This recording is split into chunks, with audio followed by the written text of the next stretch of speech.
دا وګورئ کشري ورو عادي دی مشر ورور نه خبر کړی مشر ورور دی کې راغلی او دیو کې څومره خلک ناست دی وخت دا ټول خلک هم په جړا شي او دا کشر ورور په دې ته په خوب باندې پریوزي او په جړا شي وتا نو ځان کتونکو برای مهرباني دا وکړئ دا ویډیو مخکې مګورو چې لازمي شریک کړئ ځکه چې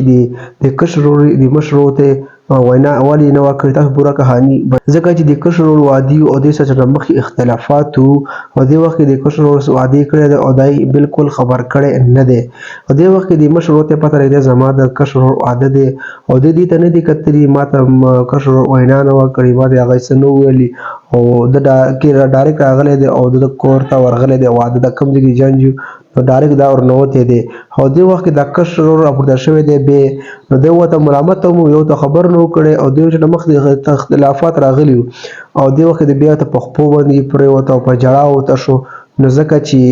رور وي او دوی دې ته نه دي کتلي د مشر ورور ځکه چې د ماته وینا نه ده کړې او زه نه وایم نن سبا ډېر خلک هم داسې دي ماته وینا نه ده کړې نن سبا ورونه ډېر روانېږي او ماته وینا نه زه نه ورځم دی ورور ښکلی هغه وکړو ځکه چې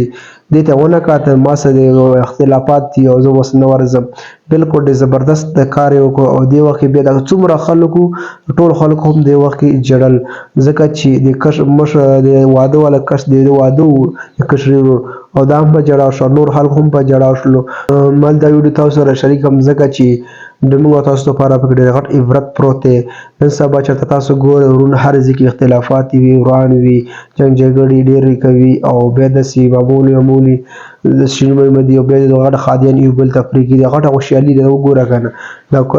د کشر د مشر نو خبر کړی خو د مشر بیا هم تکړهتوب کړی دی چې ډایرکټ دې ته نه دي کتلي زموږ ورونه به خامخا یو بل کلاسې بالکل شته نه ده چې ډایرکټ دی راغلی دی نو ښکلی ښه کار یې کړی دی او ما ویل تاسو هم دا ویډیو شیریه کړم ځکه چې داسې اختلافات هو له ځان ساتئ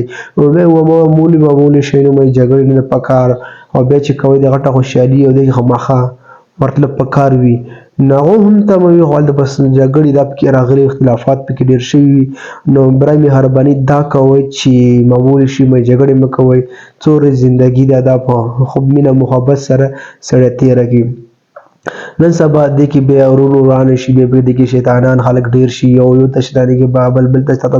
تاسې پلانې ورور دا خبره کړه تاسې پلانې ورور دا خبره کړه بالکل دې خبرو پسې ګرځئ مو نن سبا ډېر خلک داسې ورانه راولي ورونو چې ورلږه ورانه شي بیا نور هم شیطانۍ نه کوي ځکه چې هغو بل سره خو دومره نفرت نه وي دا خلک کمې خبرې او کمې د هغو ته کوي چې دوی بل سره نفرت ډېرېږي موږ ته پته موږ د کلي معاشره کې خلک وران شي موږ ته ځکه چې پته یې لګي خامخا سړي ته پته لګي دا څه وجې وران دي همدلته ورته سره شریک ویډیو کتلو ډېره مهرباني والسلام